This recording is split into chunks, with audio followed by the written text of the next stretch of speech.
Masa sih kebutuhan perut, masa sih kebutuhan ekonomi lebih tinggi nilainya daripada Yesus? Jabatan, ekonomi, kedudukan, harta benda lebih rendah nilainya daripada Yesus. Hargai Yesus itu. Ketika saudara dipakai di dalam masa-masa ini, banyak orang sekarang mengalami keputusasaan. Saudara tampil untuk memberitakan Yesus itu pemberian terbaik Bapa. Ikutilah pemberian terbaik Bapa. Banyak peristiwa kasih anugerahnya tidak dirasakan anak-anaknya, dikarenakan ketidakpercayaan dan dosa.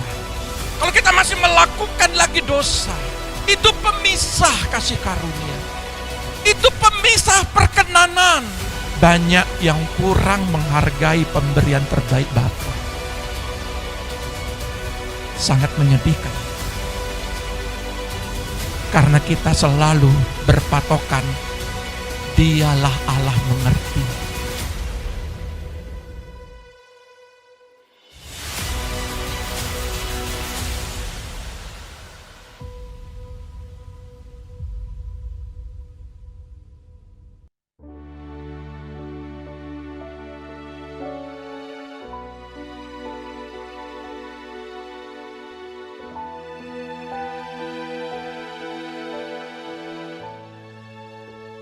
Shalom jemaat Tuhan, pagi hari ini mari kita persiapkan hati kita satu di dalam doa.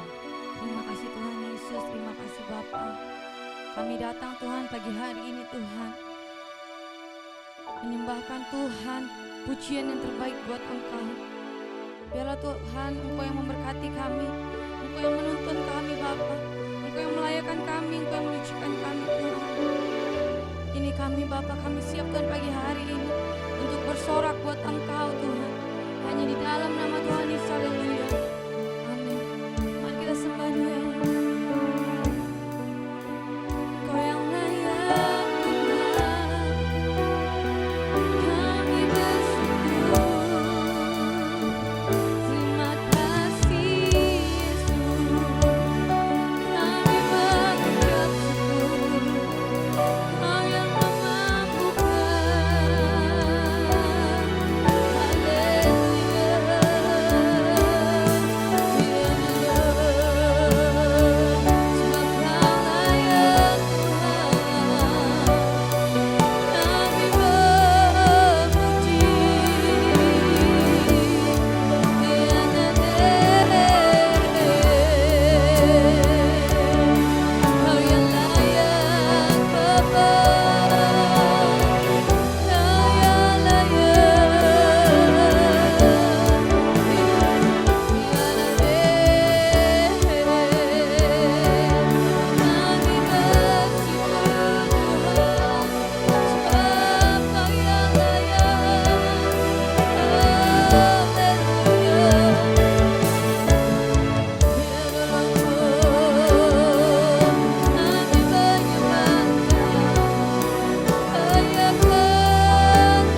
berjalan kami perlu Kau, ku perlu Tuhan.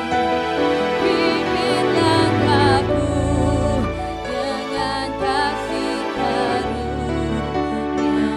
Pimpin langkahku setia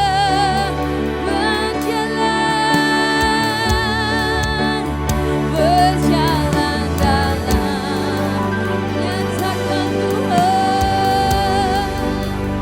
nyatakan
Terima kasih buat pagi hari ini Tuhan. Mari Engkau memimpin kami, mari Engkau memberkati setiap kami. Kami percaya Tuhan, di dalam kekuatan-Mu yang Kau berikan kepada kami, disitulah kami mendapatkan sebuah kekuatan yang ekstra yang tidak bisa kami lihat. Kami percaya dengan Roh-Mu yang besar dan ajaib, memampukan kami untuk menjalani setiap kehidupan kami. Terima kasih Tuhan, bersama-Mu kami menang, bersama-Mu kami mengalami banyak kekuatan. Dan kami siap mendengarkan isi hati-Mu Tuhan, di dalam nama Tuhan Yesus yang siap katakan haleluya. Amin. Shalom, selamat pagi.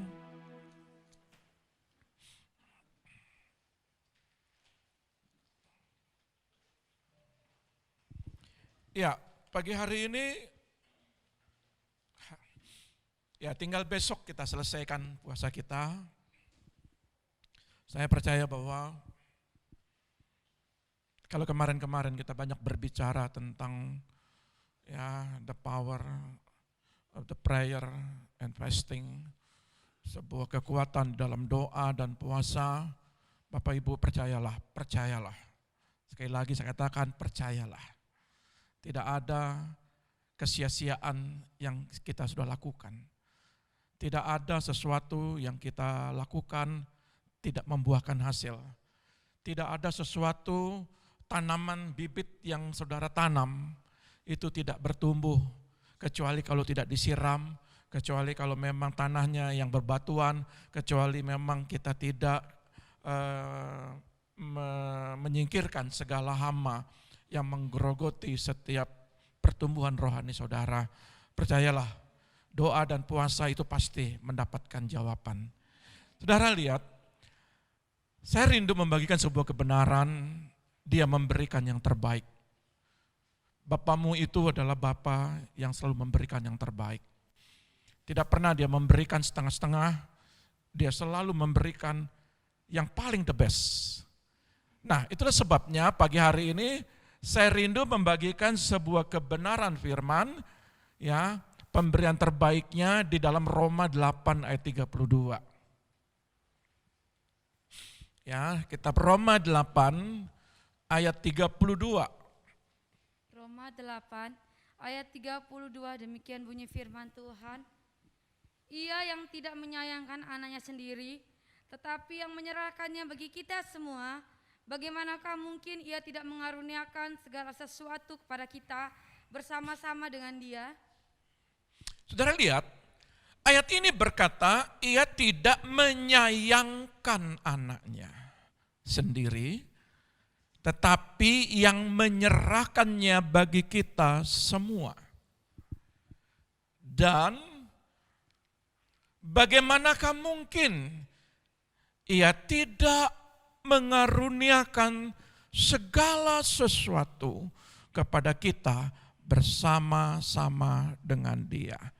Nah, dalam Roma 8:32 ini terjemahan lain saya mau kupas satu persatu poin di dalam satu ayat ini. Anaknya sendiri tidak disayangkan, bahasa Indonesia sehari-hari. Di dalam bahasa Yunaninya dikatakan Pheudomai,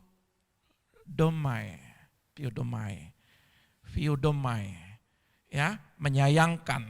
Arti kata pheudomai ini, Bapak tidak menahan, ya, mempertahankan atau segala sesuatu karena melihat dosa manusia. Segala sesuatu kalau kita melihat Sodom dan Gomora terjadi di akhir zaman ini untuk kedua kalinya. Dan Dia tidak menahan diri dari Dia mau berbuat segala sesuatu. Jadi di atas kayu salib itu kalau kita melihat bahwa perbuatan-perbuatan manusia, imam-imam, ahli-ahli Taurat menyerahkan Dia. Bahkan orang-orang terdekatnya semua, bukan satu, semua menyingkir, meninggalkan Yesus. Dan Bapak kalau melihat begitu, lalu Dia tahan pemberiannya. Tidak.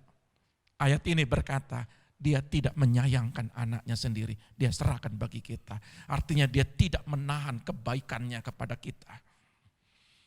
Ya. Nah, saudara lihat, melainkan diserahkannya untuk kepentingan kita semua. Nah, itu bis. Jadi kalau Bapak itu sudah menyerahkan anaknya, dia tidak sayangkan, dia ingin memberikan, dia ingin menyerahkan untuk kepentingan kita semua. Apa kepentingan saudara? Apa kepentingan saudara di dalam tahun ini? Kalau anaknya saja dia berikan, masa sih sekedar kesembuhan lebih berharga daripada anaknya?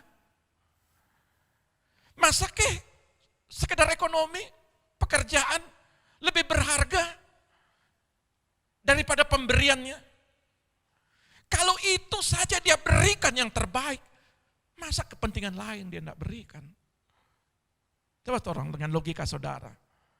Kalau saudara tambah dengan logika cara berpikir nalar saudara, kalau saudara lihat dengan mata telanjang, saudara baca dengan baik ini. Kalau dia memberikan yang terbaik anaknya saja, dia serahkan, tidak dia sayang-sayang. Masa sih sekedar kebutuhan kepentinganmu, dia tidak berikan sesuatu. Betul? Cuma kita ini yang bagaikan bumi dan langit, ada jarak. Kurang kepercayaan, kurang keyakinan kita. Saudara lihat. Kata menyerahkan ini artinya ya paradidomi yang telah dipertaruhkan. Jadi kalau dia sudah menyerahkan ini ada pertaruhan. Untuk apa? Untuk tidak membuat kesempatan iblis itu untuk mengambil lagi apa yang dia sudah berikan. Ini pertaruhan. Bagaimana Adam pertama itu gagal? Dia sudah diciptakan dengan baik, lengkap seisinya. Dia menguasai darat, laut, ya, dan burung-burung di udara. Binatang-binatang yang di darat dia kuasai. Tapi apa yang membuat sehingga Adam itu dengan Hawa terusir dari tanaman Firdaus? Karena kegagalan, karena ketidakpengertian. Untuk itu, dengan penyerahan yang terbaik kepada kita, ini ada sebuah pertaruhan bagi gereja di akhir zaman. Wabah ini terjadi, ini pertaruhan buat saudara. Ini pertaruhan buat kita. Apakah benar yang dia berikan kepada kita yang terbaik sanggup menguasai aspek kepentingan-kepentingan gerejanya, anak-anaknya. Saudara ini menjadi alat bukti. Kalau saudara tidak menjadikan bukti buat dunia ini, bagaimana saudara mempertanggungjawabkan itu semua? Jadi saya menggarisbawahi, kalau dia memberikan yang terbaik yang dia tidak sayangkan, kalau sekedar kesehatan, masa depan, ekonomi, pekerjaan, itu di bawah kakinya. Penghargaan saudara itu lebih yang diberikan kepada Tuhan. Jadi saya mau menanamkan sebuah pengertian buat saudara. Kalau itu yang terbaik dia berikan, tentu yang lain juga dia berikan. Makanya bagus ayat ini. Kepentingan kita semua. Segala sesuatu itu artinya kepentingan kita semuanya. Kalau kita lihat dalam terjemahan lain ya, saudara kalau saudara mau ingin membuktikan perkataan saya pagi hari ini, saudara boleh klik bahasa Yunani-nya. Di situ dikatakan segala jenis makanan. Coba lihat, boleh saudara cek, supaya saya tidak dikatakan kok tidak rohani bicara tentang segala jenis makanan. Kita kupas di ayat itu. Segala jenis, coba lihat. Jadi kalau segala jenis saudara tidak dipenuhi, masa sih itu lebih besar daripada pengorbanan Bapak kepada anaknya? Jadi supaya mindset kita ini jangan diakalin lagi oleh iblis. Supaya kalau kita mengalami pencobaan, kita mengalami badai, saudara tidak berkata begini, mana, kenapa, mengapa, tidak. Jangan lagi keluarkan perkataan begitu. Kalau anaknya sendiri dia berikan, masa sih? Kan begitu saja kan pemikiran kita. Nah, saudara lihat. Anaknya menjadi pemberian warisan. Ada lagi dalam pengertian lain. Dalam terjemahan bahasa Inggrisnya, saya terjemahkan ke dalam bahasa Indonesia, pemberian itu warisan yang terbaik. Jadi kalau kita sebagai orang tua, bekerja memiliki segala sesuatu, tentunya kan kalau kita meninggal, dipanggil Tuhan, tentunya kita berikan kepada anak kita. Anak yang terhilang buat jahat pun diberikan kembali loh. Itu bapaknya masih ada. Jadi ketika Yesus mati di kayu salib itu sepenuhnya dia berikan kepada kita. Sepenuhnya loh. Untuk kepentingan segala sesuatu. Perlindungan, kesehatan, dan semuanya. Itu diberikan. Itu gratis loh. Jadi kalau dia berikan secara cuma-cuma gratis, apa yang bisa saudara lakukan buat Tuhan? Dia tidak minta apa-apa dari saudara. Tapi kadangkala kita mengukur pemberian Tuhan dengan seadanya. Tuhan hanya minta, pujilah aku, sembahlah aku, bacalah firman-Ku, mendekatlah, setialah, taatlah. Sangat sederhana Tuhan minta. Tuhan tidak minta hartamu, sehingga semua hartamu kau berikan kepada. Beda dengan panggilan. Kalau panggilan itu berbeda lagi. Makanya Petrus, dia tidak terganggu dengan pemberian Tuhan. Coba dia lihat, dia tinggalkan semua itu. Ikan-ikan yang penuh di perahunya itu dia tinggalkan. Karena dia mengerti. Dia mengerti pemberian Tuhan yang terbaik. Dulu saya pernah kupas Mephiboset. Tapi kemarin saya enggak kupas. Waktu dipanggil Mephiboset, dia ketemu sama raja. Kenapa engkau tinggalkan hartamu? Aku mau ikut engkau, raja. Bayangkan. Dia mengerti ikut raja itu lebih terbaik. Dia tinggalkan semua. Petrus dia tinggalkan loh. Karena dia mengerti. Saya ingin mengajar supaya saudara, daya tarik bumi ini kita butuh kehidupan di bumi. Tetapi daya tariknya jangan mengikat saudara. Sehingga saudara meninggalkan Tuhan. Meninggalkan kasih kemurahan. Meninggalkan anugerahnya dia. Nah, iblis akan terus bekerja untuk menaburkan dan mengaburkan pemberian terbaik Bapa. Kerja iblis. Dan dikatakan di sini, cara kerja iblis seperti penolakan Yesus di Nazaret. Makanya Nazaret itu enggak ada mukjizat. Mukjizatnya kecil-kecil. Karena apa? Itu dikaburkan. Ini kan anak tukang kayu.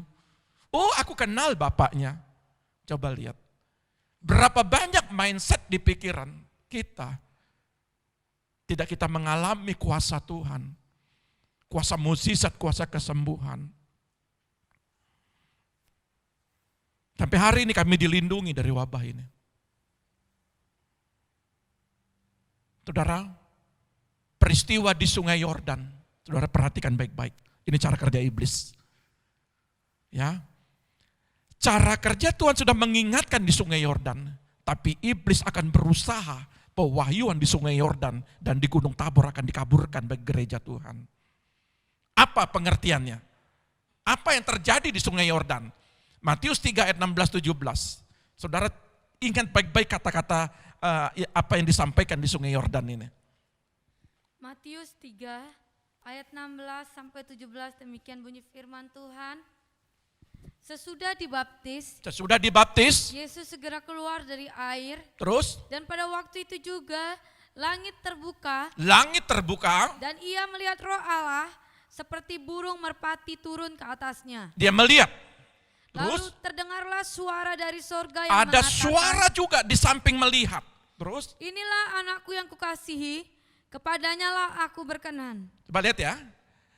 Ayat ini berkata, inilah anakku yang kukasihi. Makanya saya kasih tanda kuning. Lebih mempertegas, memperjelas saudara. Inilah anakku yang kukasihi, kepadanya lah aku berkenan. Dua kata. Inilah anakku yang kukasihi, kepadanya lah aku berkenan. Itu peristiwa di Sungai Yordan. Bagaimana peristiwa di Gunung Tabor? Banyak memang teolog, ini bukan di Gunung Tabor. Tapi sudahlah, tidak usah diperdebatkan. Apakah Gunung Horeb, apa Gunung Tabor. Ya. Nah, tapi kita melihat isinya apa yang disampaikan. Ya. Dalam Matius 17 ayat 3 sampai 5. Peristiwa di Sungai Yordan diperkuat ketika Petrus melihat 3 pribadi. Dan ketiga pribadi ini inisiatif daripada Petrus untuk membuat dan murid-muridnya membuat tempat kemah untuk ketiga pribadi ini. Tapi dari suara di Gunung Tabor itu apa yang disampaikan? Baca 17 3 sampai 5. Matius 17 ayat 3 sampai 5, demikian bunyi firman Tuhan. Maka nampak kepada mereka Musa dan Elia sedang berbicara dengan dia. Kata Petrus kepada Yesus, Tuhan, betapa bahagianya kami berada di tempat ini. Jika engkau mau, biarlah aku dirikan di sini 3 kemah, 1 untuk engkau, 1 untuk Musa, dan 1 untuk Elia.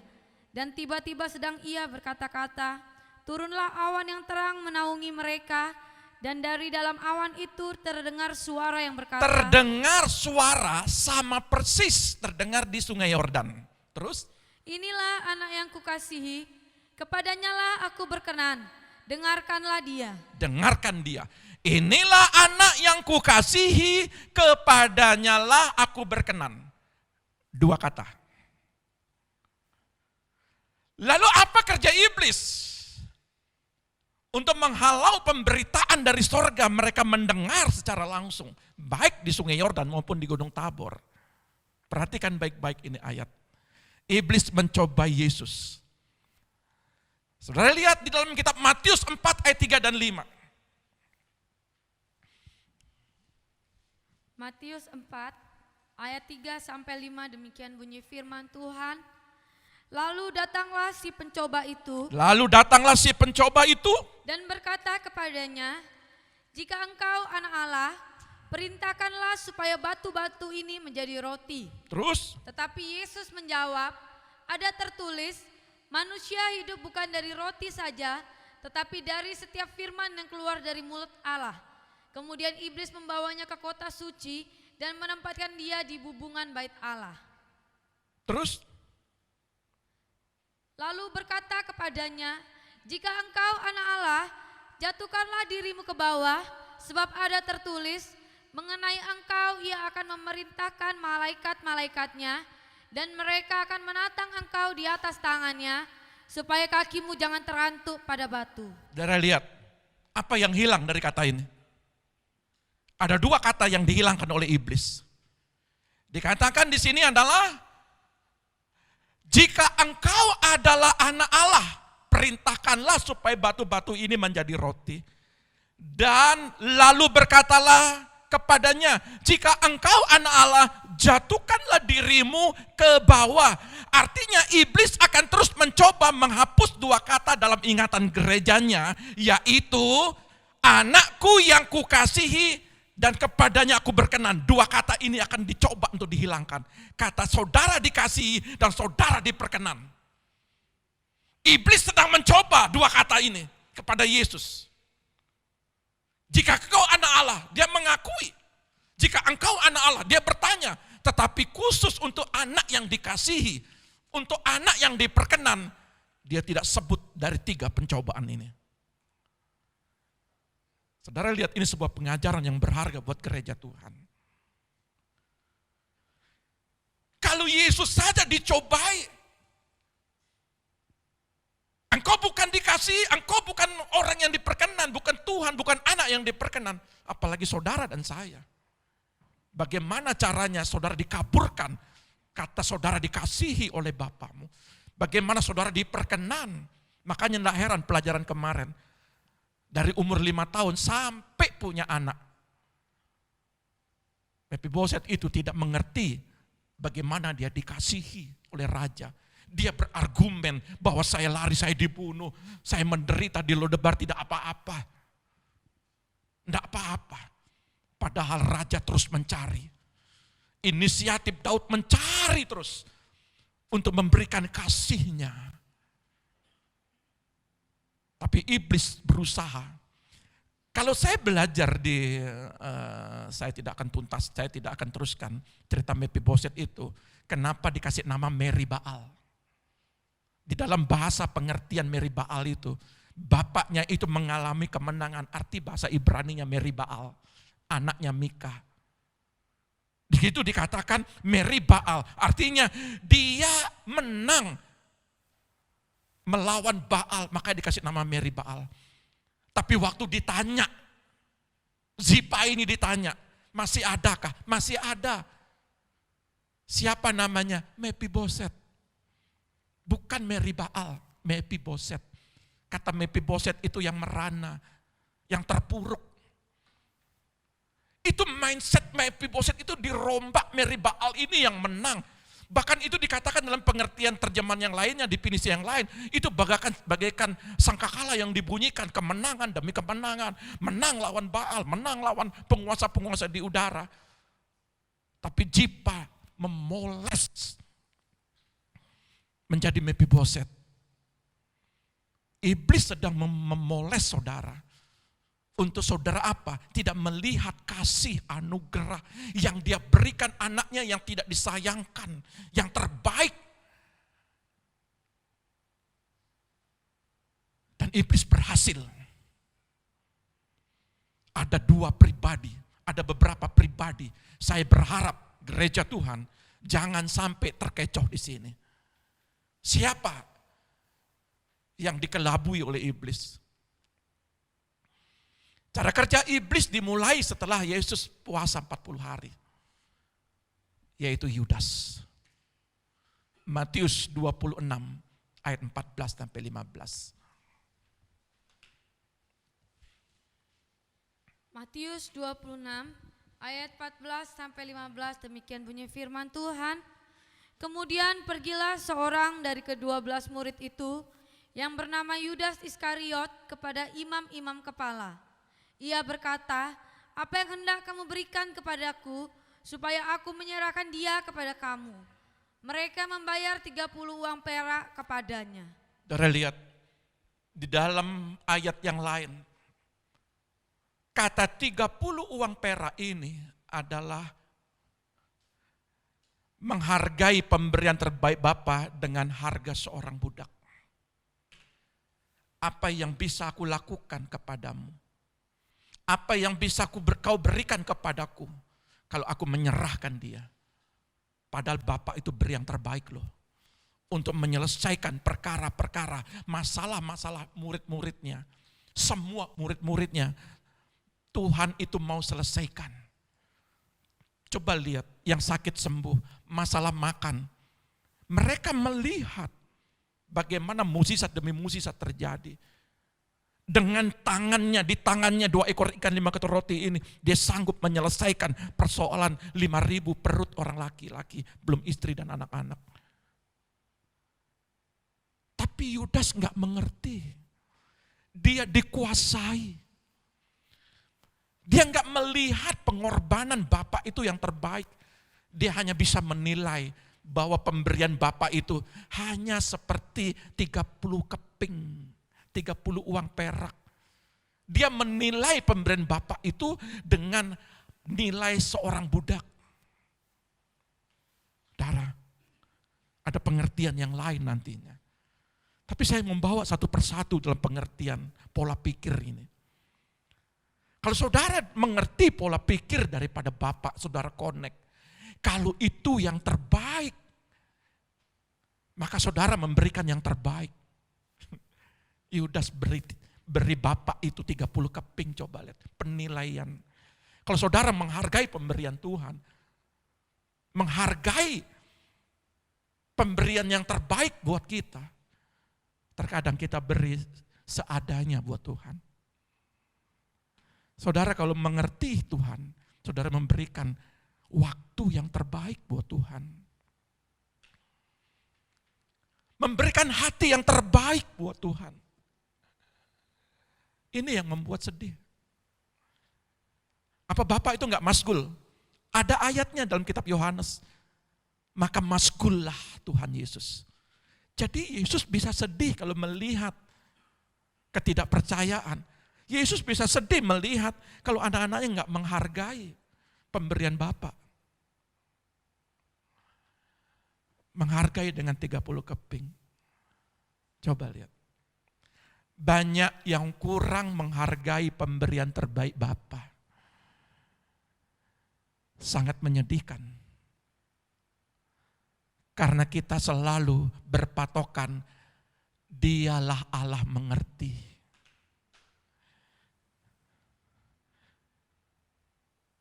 Kalau saya lakukan dosa ini, Bapak mengerti. Kalau saya berikan setengah-setengah, Bapak tuh kan pasti mengerti. Bapak kita kan Bapak yang kaya. Bapak pemurah. Tuhan yang mengasihi. Karena kita selalu berpatokan begitu. Makanya pemberian kita, pemberian yang seadanya. Kalau saya sepenuh hidup saya.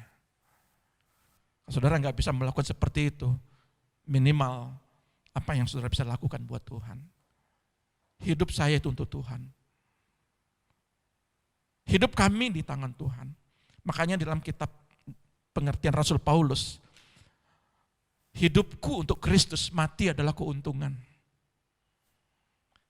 Hidup kami itu sudah di tangan Tuhan. Kami tidak berkuasa atas hidup kami.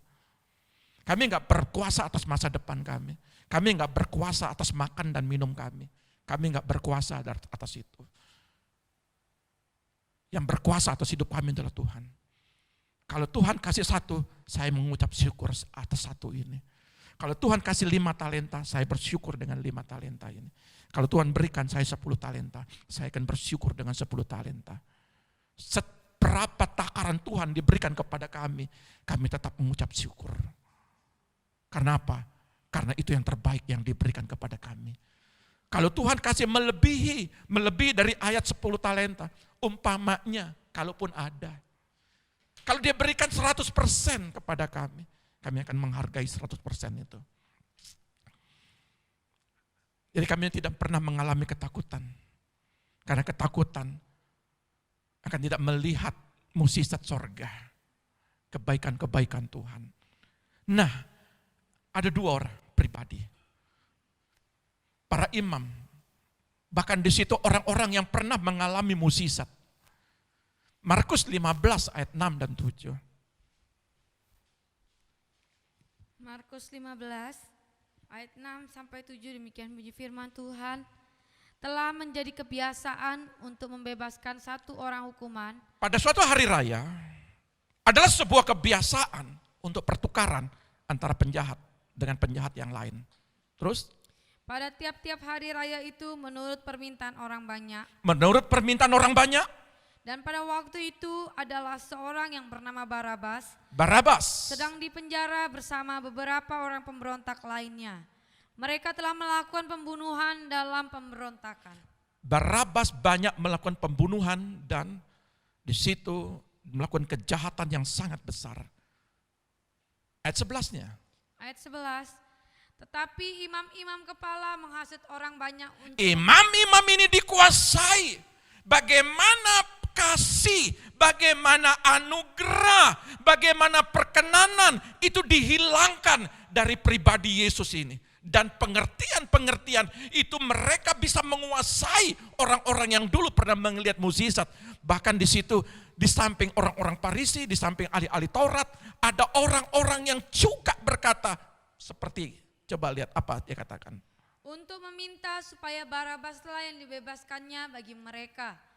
Pilatus sekali lagi menjawab dan bertanya kepada mereka, jika begitu, apakah yang harus perbuat dengan orang yang kamu Raja ini anggap berkata, apa yang harus aku perbuat di hari raya ini? raja orang Yahudi ini?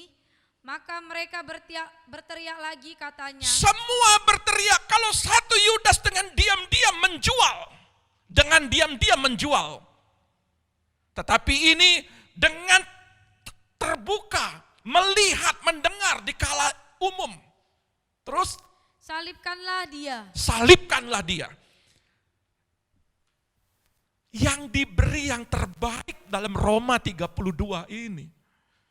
Bapak tidak sayangkan anaknya, dia berikan untuk kepentingan orang-orang di sekitar itu.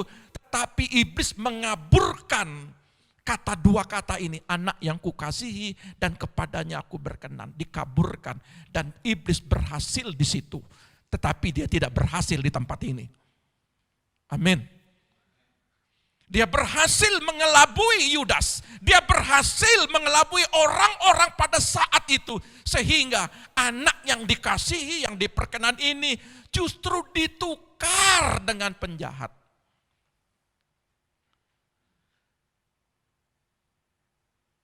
Jangan engkau jual Yesusmu lagi.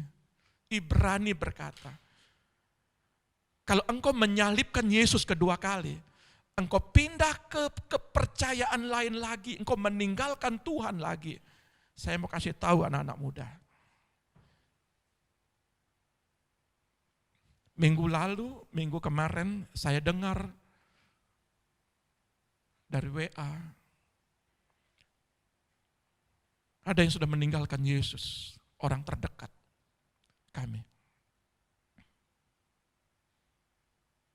Meninggalkan Yesus. Karena kebutuhan ekonomi. Kenapa bisa terjadi? Karena asupan suplai firman. Dia tidak mengerti pengorbanan Roma 38 ayat 32 ini. Sehingga dia mudah meninggalkan Yesus. Oleh karena perut, oleh karena makanan, oleh karena minuman, oleh karena kebutuhan ekonomi. Menyedihkan. Saya ingin mengatakan kepada saudara, masa sih kebutuhan perut, masa sih kebutuhan ekonomi lebih tinggi nilainya daripada Yesus? Bapak berikan yang terbaik. Kenapa itu yang terbaik dalam kehidupan kita? Tidak. Jabatan ekonomi, kedudukan, harta benda lebih rendah nilainya daripada Yesus. Saya mau ingatkan. Jangan engkau tukar itu. Sama seperti ini. Dia tukar karena kedengkian hati kepada Yesus. Berapa banyak orang menolak Yesus. Biarkan mereka yang menolak. Tapi orang-orang yang sudah mengenal kasih kemurahan. Orang yang sudah mengerti ketika dibaptis. Dan kita melihat kepadanya lah. Inilah anak yang kukasih, kepadanya aku berkenan. Ketika Anda sudah dibaptis, jangan coba-coba saudara meninggalkan itu. Saudara sudah diselamatkan. Saudara sudah diperbaharui. Tetapi oleh karena seperti ini ketiga kebutuhan, salibkan Yesus. Jangan kau menyalibkan Yesus kedua kali. Apapun itu, Yesus nomor satu. Setuju? Amin ya. Jangankan saya sebagai gembala itu sedih. Apalagi Bapak di sorga. Kenapa umatmu Yakub? Tapi saya percaya tidak ada di sini. Kenapa umatku? Bapakku sudah berikan yang terbaik. Sampai-sampai Yesus gemetar. Karena dia melihat aku harus menggenapi firman. Karena aku adalah orang yang diberikan yang terbaik. Untuk apa? Kepentingan keselamatan yang kekal umat-umatku. Yesus bisa gemetar dengan memegang cawan ini. Tapi dia melihat rencana Bapa. Aku adalah orang yang terbaik yang diberikan buat saudara dan saya. Tapi jangan saudara jual lagi seperti Markus 15 ini. Menukar Yesusmu dengan hal-hal yang jahat. Kalau saudara menukar Yesus dengan jabatan, itu jahat di mata Tuhan. Menukarkan Yesus dengan engkau mungkin diberikan harta benda, mobil, rumah, dan sebagainya, jahat di mata Tuhan. Lebih berharga itu daripada Yesus, lebih berharga Barabas daripada Yesus. Salibkan dia. Kalau memang sudah pernah kita lakukan, kembalilah, berbaliklah. Ada beberapa banyak yang saya dengar kesaksian dan mereka berbalik. Dan kemarin pun juga saya mendengar kesaksian dan saya kontak ada beberapa orang di suatu pulau, di suatu kota. Saya tidak sebut sebuah kotanya. Tapi dia rindu, saya mau berbalik dan mempercayai kembali kepada Yesus. Langsung saya tanpa panjang berpikir, saya kontak ada hamba Tuhan yang di situ, tolong mereka. Saya rindu supaya ini terjadi. Kalau memang saudara mendengarkan itu, cepat langsung respon. Karena apa? Karena satu jiwa dipulihkan, malaikat di sorga bersuka cita. Ketika saudara dipakai di dalam masa-masa ini, banyak orang sekarang mengalami keputusasaan. Saudara tampil untuk memberitakan Yesus itu pemberian terbaik Bapa. Ikutilah pemberian terbaik Bapa. Maka apapun, penyakit apapun tidak akan menguasai saudara. Saya kasih contoh yang berharga buat saudara. Coba lihat Matius 8 ayat 6 sampai 8.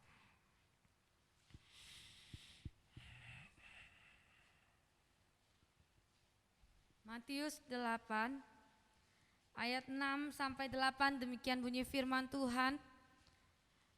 Tuan, hambaku terbaring di rumah karena sakit lumpuh dan ia sangat menderita. Yesus berkata kepadanya, aku akan datang menyembuhkannya. Tetapi jawab perwira itu kepadanya, Tuan, aku tidak layak menerima Tuhan di dalam rumahku.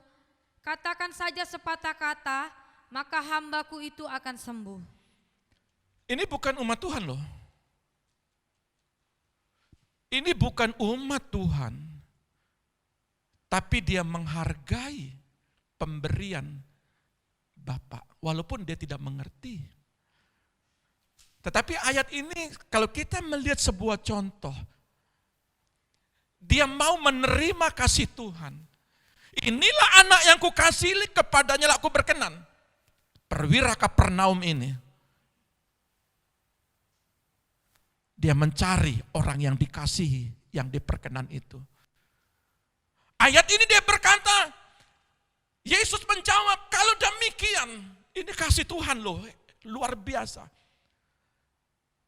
Ini perwira Kapernaum ini dia berkata, kalau demikian, aku akan mampir ke rumahmu, ke rumah anak itu. Perwira Kapernaum bilang apa? Jangan Tuhan, aku tidak layak. Dia menganggap tidak layak untuk Yesus datang. Coba lihat. Saudara sudah dilayakkan. Banyak meninggalkan yang saudara dilayakkan itu. Tapi di sini tidak ada. Hargai Yesus itu. Bagaimana cara kita menghargai Tuhan? Kau dengar firman, dengar pengajaran. Bagaimana kau menghargai Tuhan? Bagaimana Daud, dia menghargai pujian penyembahan. Saudara hitung dalam satu minggu. Berapa banyak perbuatan terbaiknya buat saudara. Saya tidak hitung banyak-banyak. Contoh ya. Ketika COVID ini menyerang diri kita, yang diserang itu adalah pernapasan paru-paru. Masuk ICU, yang paling pertama dikerjakan adalah dicek-cek semua dan diukur dia punya tekanan darahnya bagaimana, terus paru-parunya bagaimana, dan dikasih apa? Oksigen. Saya mau katanya, berapa harga oksigen di dalam satu? Berapa banyak hirupan, napas kehidupanmu? Kalau saudara masuk rumah sakit, saudara bayar oksigen. Apakah pemerintah yang membayar atau dari dompet saudara, saudara membayar? Tapi pada saat ini ketika saudara sehat, itu saudara hirup, itu gratis. Tuhan berikan gratis. Sampai umur 52 tahun seperti saya hari ini. Napas yang diberikan Tuhan itu gratis. Dan dia tidak menghitung-hitung. Makanya perwira Kapernaum ini dia menghargai. Enggak usah, aku enggak layak. Cukup katakan 1-2 patah kata. Coba lihat hebatnya imannya. Hebatnya pengertiannya. Mungkin pada saat itu mungkin iblis, mungkin orang-orang yang ada di sekitar itu, orang ahli-ahli Taurat, mungkin berkata, jangan, dia itu ngapain, musisat itu mungkin musisat yang bohongan, mungkin semua mungkin argumen-argumen, tidak sedikit mungkin perwira Kapernaum ini dicekokin oleh iblis, jangan, gak usah percaya. Dia menghilangkan 2 kata ini. Tapi perwira Kapernaum ini orang seberang. Makanya tidak heran, banyak orang seberang percaya Yesus. Tidak heran.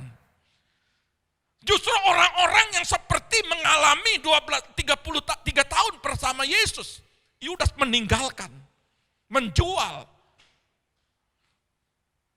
Dan saya banyak mendengar di media-media, banyak orang meninggalkan Yesus juga. Tapi hebatnya di Ukraina, saya dikasih WA. Begitu mereka diserang kotanya, di bawah tanah, di bawah kota, mereka memuji Tuhan. Mereka menyanjung, padahal di atas itu, mereka di dalam ketakutan, di dalam serangan bom dan sebagainya. Saudara masih tenang, cuma COVID saja. Justru di ruangan yang kecil ini, saudara masih memuji, itu luar biasa. Itu saudara hargai Tuhan. Artinya saudara menghargai Tuhan. Menghargai pemberiannya. Para WL singer memberikan waktu selama 1 minggu ya untuk mereka bisa memuji, mengiringi musik, untuk mengiringi saudara naikkan pujian dan pengagungan. Mereka terlibat di dalam menghargai Tuhan. Kalau memang napas ini kita diberikan gratis, kenapa tidak kita berikan yang terbaik kepada Dia? Berapa banyak, berapa juta, coba saudara hitung, 1 oksigen itu berapa nilainya, kali 53 tahun, saudara pakai itu oksigennya Tuhan, saudara nggak sanggup bayar. Kalau kita masuk di ICU saja, 1 minggu saja, harga oksigen itu berapa kita bayar. 1 tahun berapa saudara bayar, 53 tahun berapa, Tuhan tidak hitung itu. Tuhan minta Dia dipuji dan disembah, tapi kita sulit memberikan yang terbaik. Menyedihkan.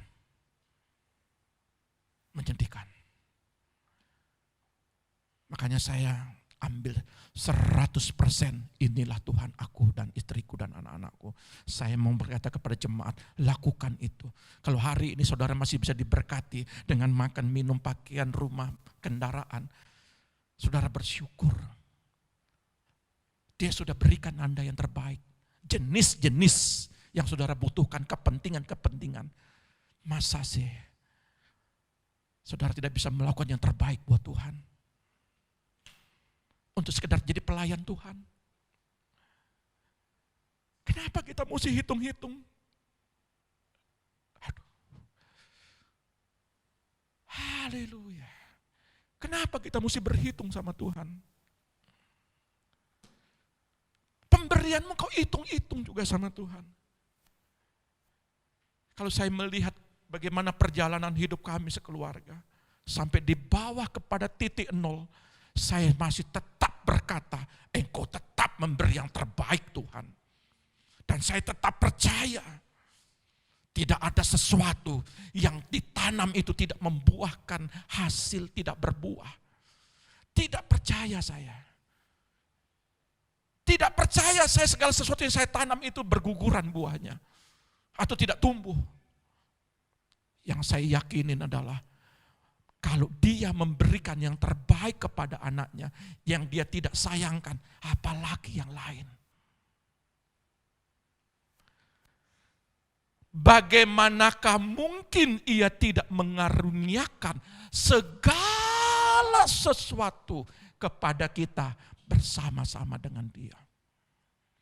Bagaimana mungkin? Kalau ini anaknya yang terkasih, Dia berikan untuk dicambuk, untuk ditendang, untuk dipaku, digantung di kayu salib.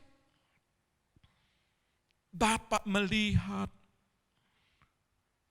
melihat anaknya yang didera, yang disiksa. Ini pemberian terbaikku kepada anak-anakku. Kok sampai sedemikian mereka melakukan anak?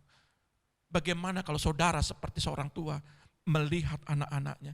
Anak jatuh saja saudara bingung. Kadangkala anak-anak mungkin dijewer telinganya sama orang lain, saudara terganggu. Dituding, apalagi dipukul, ditendang. Bapak melihat itu. Tapi bagi saudara yang mengerti, saudara yang tak terkecoh seperti Yudas dikecoh oleh iblis. Bagaimana Yesus setelah 40 hari puasa dia mau dikecoh. Dia tidak mampu mengecoh Tuhan. Dan dia tidak mampu, iblis tidak mampu menguasai pikiranmu tentang kasih dan perkenanan Tuhan. Makanya ketika Mephiboset ini paham dan mengerti, ketika dia mengerti, ketika saudara mengerti, baru layak duduk di meja raja. Kalau saudara tidak mengerti, sampai punya anak akan tetap di Lodebar. Kalau saudara mengerti pemberian Tuhan. Makanya pelayanan ini adalah karena kita mengerti. Mau main apa saja, mau main gitar, mau ngatur kursi, karena saudara mengerti. Kalau saudara berdoa bagi orang lain, saudara mengerti. Makanya hari kelima, ketika saudara melakukan puasa, saudara melepaskan kuk. Ketika ada orang lapar, saudara berbagi, itu saudara mengerti. Dan Petrus mengerti benar. Makanya dia tinggalkan ikan-ikan itu. Dia ikut yang memberikan ikan-ikan itu. Makanya tidak heran, di bawah kakinya harta benda emas, perak, dan permata. Di bawah kaki Petrus. Segala sesuatu kalau kita mengerti pemberian Tuhan, maka engkau akan memberi tidak setengah-setengah. Engkau pasti memberi yang terbaik. 7 hari saudara lakukan di tempat doa sini. Saudara berikan waktu untuk terus memuji selama setengah jam, 1 jam setengah. Terus memuji, terus memuji. Memang hilang waktumu. Memang segala sesuatu saudara hujan-hujan kemarin, saudara terobos di situ. Karena apa? Karena saudara mengerti. Puji Tuhan. Karena saudara mengerti. Dan segala sesuatu itu bahasa Yunaninya pas. Pas. Arti kata pas, segala sesuatu yang dikaruniakan, yang diberikan, kata segala sesuatu itu apapun, semua, apa saja, segala waktu, segala persoalan, kata segala sesuatu. Jadi di sini ini kata segala sesuatu yang diberikan itu termasuk jenis-jenis sesuatu yang akan saudara minta. Itu diberikan. Segala sesuatu yang kau butuhkan itu diberikan. Kan saudara mau nanya, Pak Pendeta, segala sesuatu itu apa? Apa yang saudara butuhkan? Ayat ini sangat jelas, pas ini. Itu panjang, banyak sekali. Kategori definisinya itu panjang. Makanan, minuman, semua, segala makanan itu semua. Aku berikan kepadamu. Makanya tidak heran. Ya, tidak heran. Dikatakan bagaimana sebuah cerita burung di udara saja yang tidak menabur aku berikan. Coba lihat. Perhatian Tuhan kepada burung. Perhatian Tuhan kepada rumput-rumput itu juga. Ketika mereka ini memahami dari perjanjian lama, memahami perbuatan-perbuatan ajaib. Di tanah pembuangan saja tetap ada kasih karunia anugerah. Tetap ada anugerah, coba lihat. Sekalipun mereka dibawa dalam pembuangan oleh karena kesalahan dan dosa, tetap ada anugerah kasih. Apalagi sekarang. Jadi saya mau katakan kepada saudara, mau apapun apapun penyakitnya yang terjadi di dunia ini, saudara harus percaya bahwa segala sesuatu itu diberikan, perlindungan, kesehatan, ekonomi, apalagi pemulihan, segala sesuatu, progres kehidupan anak-anakmu, dunia pendidikan, itu juga segala sesuatu Dia berikan kepadamu. Oleh karena Dia.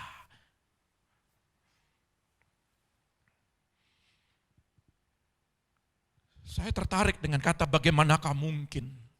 Banyak orang berkata, mana mungkin Tuhan. Kok begini Tuhan, sampai puasa hari ke-27 hari ini, haleluya. Kenapa Tuhan? Bagaimana mungkin ini bisa terjadi dalam satu hari? Saudara lihat, di dalam kematian daripada Lazarus, Tuhan itu sengaja 2 hari menyingkir. Coba lihat. Dibiarkan 4 hari Lazarus itu membusuk. Kalau aku menyembuhkan yang sakit-sakit, yang buta, yang lumpuh itu mudah bagiku. Tapi aku ingin membuktikan. Kebutuhanmu apa? Maria, Marta, apa kebutuhanmu? Aku butuh supaya ini hidup. Loh, Tuhan dikasihkan pengertian. Lalu mereka berkata, oh itu nanti tentang kebangkitan. Padahal hari ini juga aku akan bangkitkan. Ketidakmengertian kehebatan daripada kuasa Tuhan. Kalau Lazarus pada saat itu dibangkitkan, yang busuk, yang bau 4 hari bisa muncul hidup kembali dan utuh. Kalau itu bisa, masa sih sekedar perjalanan proses apa yang kau kerjakan hari ini, Dia nggak sanggup memberikan segala sesuatu? Halo? Apa yang membuat? Yesaya 59, ayat terakhir kita.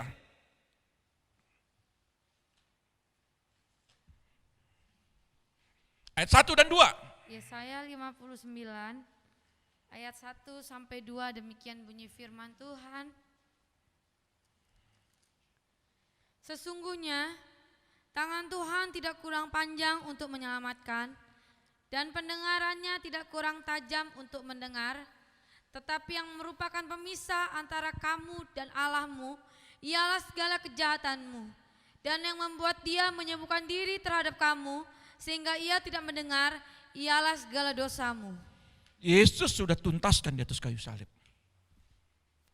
Yang membuat pemisah, kalau kita masih melakukan lagi dosa, itu pemisah kasih karunia. Itu pemisah perkenanan. Makanya Yudas mati, menggantungkan diri karena dia tidak bisa melihat kasih. Petrus pernah menyangkal, Thomas pernah luntur imannya. Mana dia? Mana kebangkitannya? Ketidakpercayaannya. Satu tidak percaya, satu menyangkal, satu mengkhianati, menjual. Dari 3 pribadi ini punya kesalahan yang fatal, yang sama. Sama 3-tiganya ini. Tapi 2 berbalik. 1 enggak berbalik. Kalau saudara pernah tidak percaya atau meninggalkan Tuhan, paling bagus caranya Petrus dan caranya Thomas berbalik ketika Tuhan mencari. Dan untuk ketemu lagi di pinggir lautan itu, di pinggir danau itu. Bagaimana langsung Petrus merespon. Dan dia kembali. Kembali untuk percaya, kembali kepada Yesus. Dan dia dipakai dahsyat. Saudara akan lihat di tahun ini. Ini kata profetik. Saudara akan lihat di tahun ini. Ketika kita memulai dengan kana penaklukan diri. Kita merontokkan kedagingan, merobek keinginan daging. Perjalanan mulai dari Maret, April, Mei, Juni, Juli, Agustus, September, Oktober, November, Desember. Saudara lihat.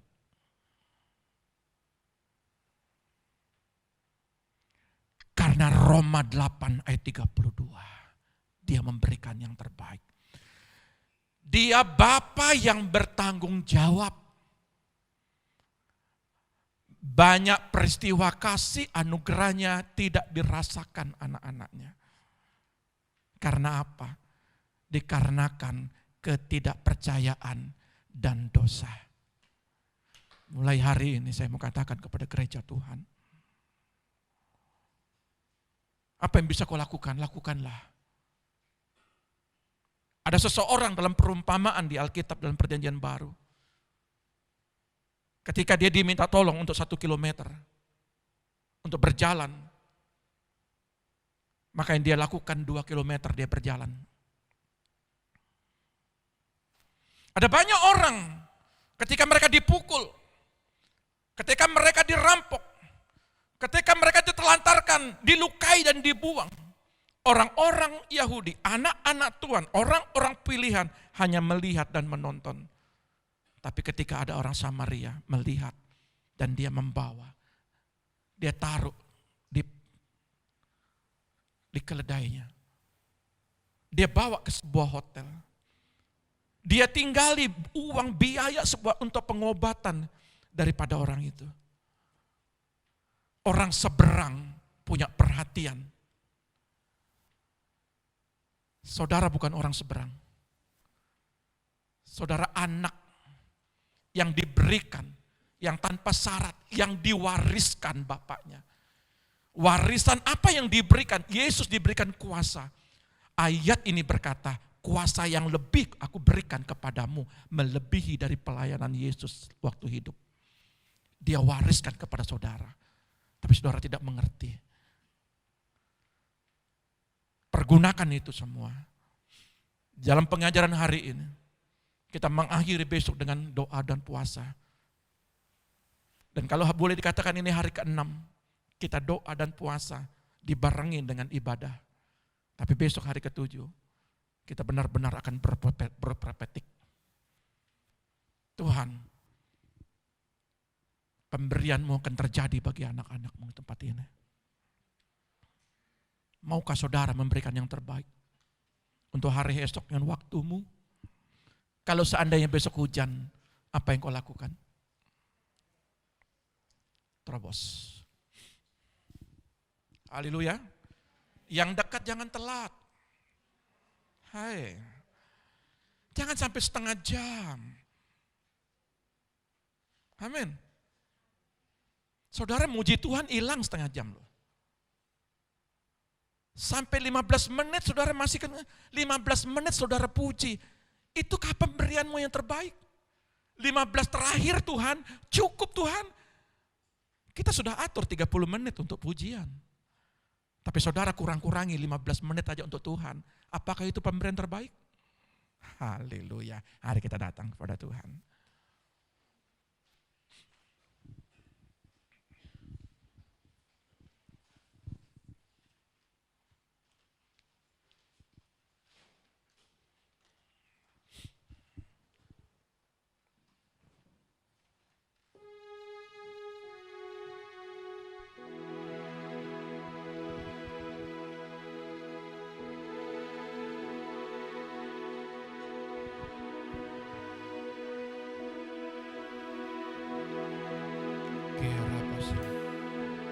Pengorbananmu sungguh besar Tuhan.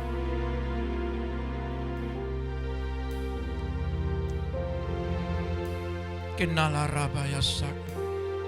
Saat kami masuk di dalam hadirat-Mu Tuhan. Saat ku masuk ke hadirat-Mu, bawa persembahan ke tempat kudus-Mu. Pujian Naikkan persembahanmu dan pujian. dan sembah ku berikan bagi-Mu Allah yang mulia. Engkau melayakkan kami ya Bapa. Kau layakkanku Kami mau melihat akan tahta-Mu. dirimu, melihat tata kemuliaan-Mu Tuhan.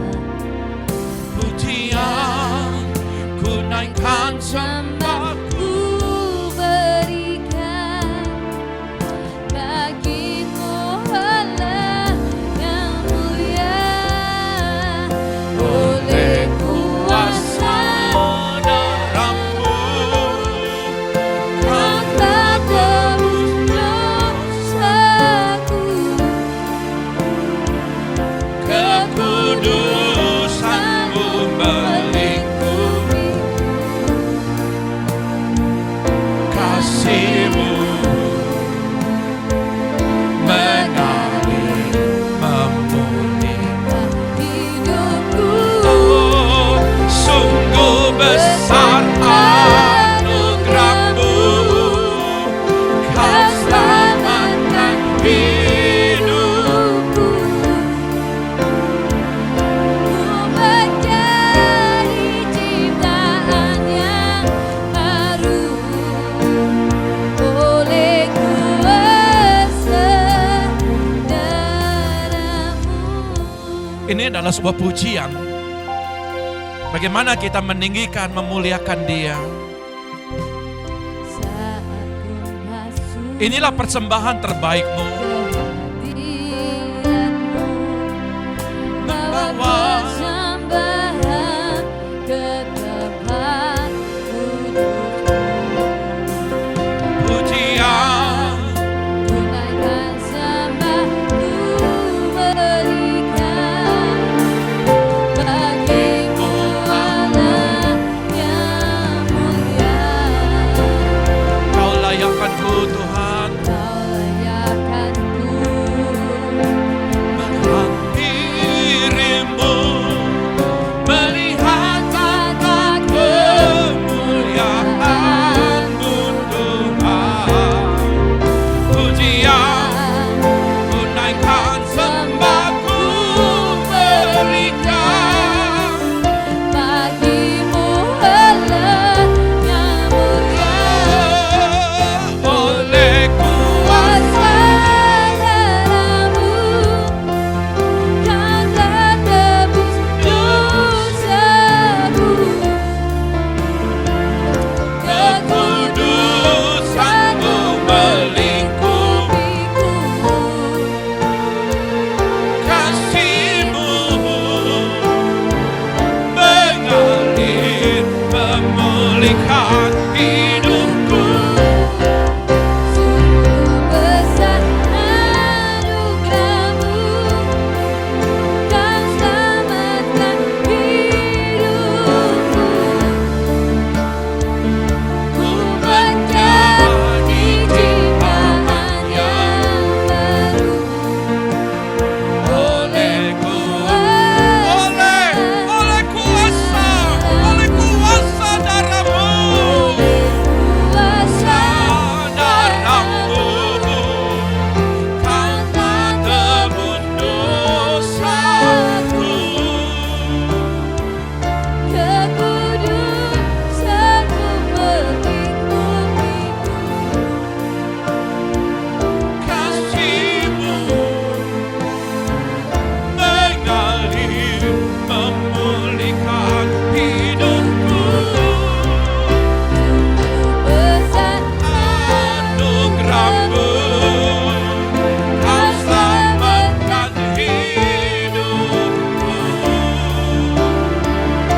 ku menjadi ciptaan yang baru oleh kuasa darah-Mu, oleh kuasa darah-Mu.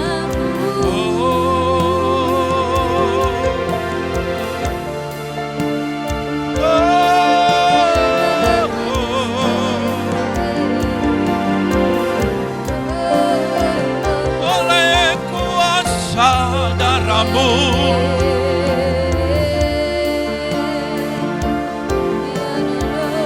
Kau telah tebus dosaku.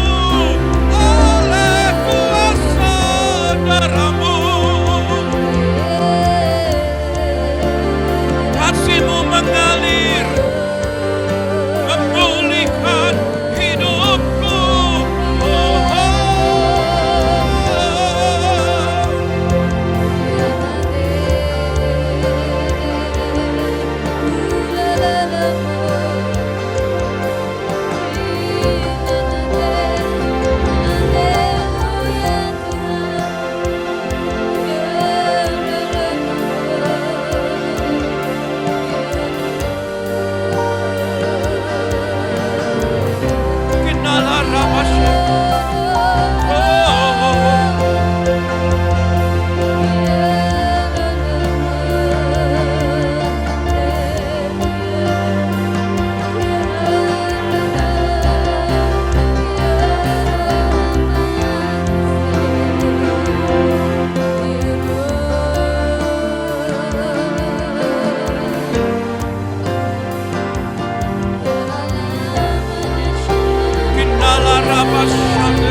Kinala Ramayo.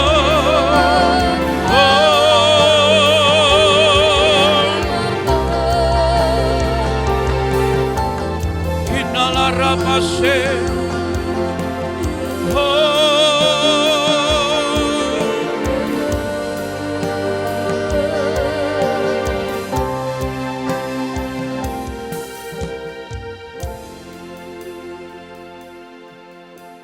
Segala sesuatu Tuhan saat ini, kami ingin menghargai dan menghormati-Mu. Betapa kami merindukan dalam hadirat-Mu Tuhan. Persembahan kami adalah pujian pengagungan. Inilah persembahan kami yang berbau harum kepadamu. Pulihkan kami Tuhan. Ampuni setiap kesalahan kami. Biarlah Tuhan bait-Mu yang suci ini, pribadi kami disucikan dan dikuduskan Tuhan. Kiala rapasakata. Ku mau seperti-Mu Yesus,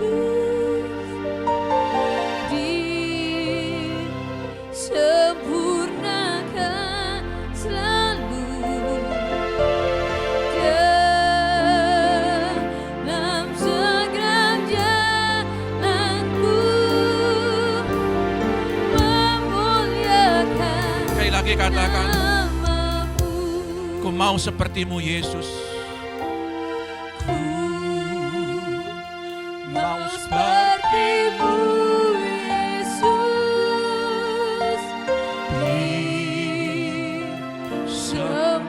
Disempurnakan selalu dalam segenap jalanku, memuliakan nama-Mu.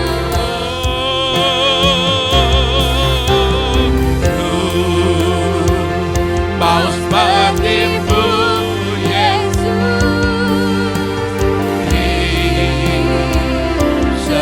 disempurnakan selalu dalam segenap jalanku,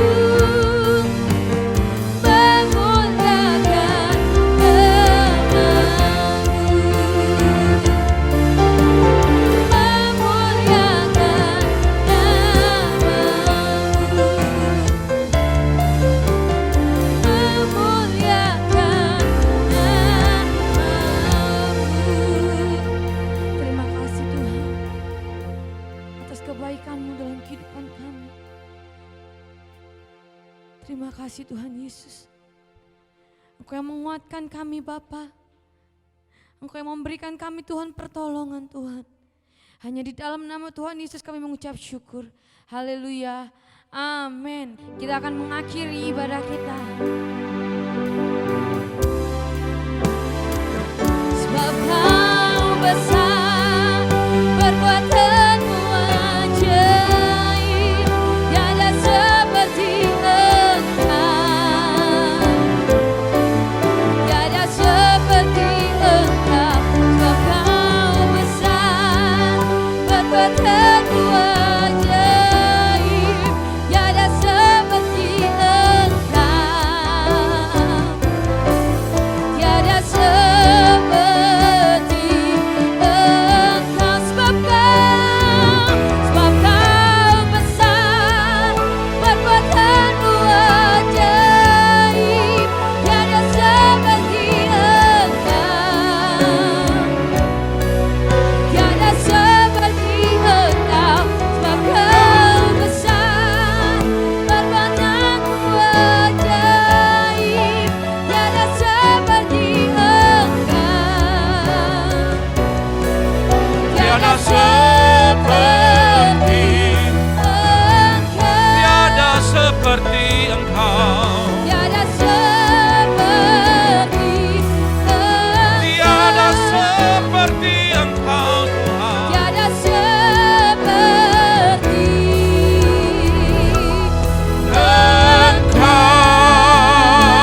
anugerah-Mu.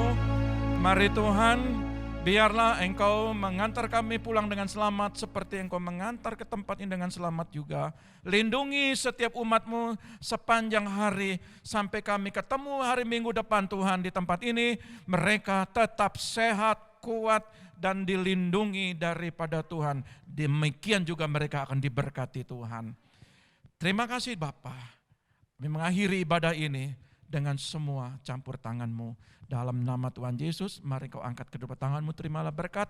Diberkatilah keluarga-Mu, diberkatilah anak-anak-Mu, diberkatilah kesehatan-Mu, diberkatilah pendidikan anak-anak-Mu, diberkatilah lumbung-lumbung-Mu.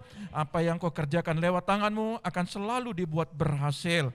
Dan setiap kaki-Mu melangkah akan Tuhan selalu menuntunnya.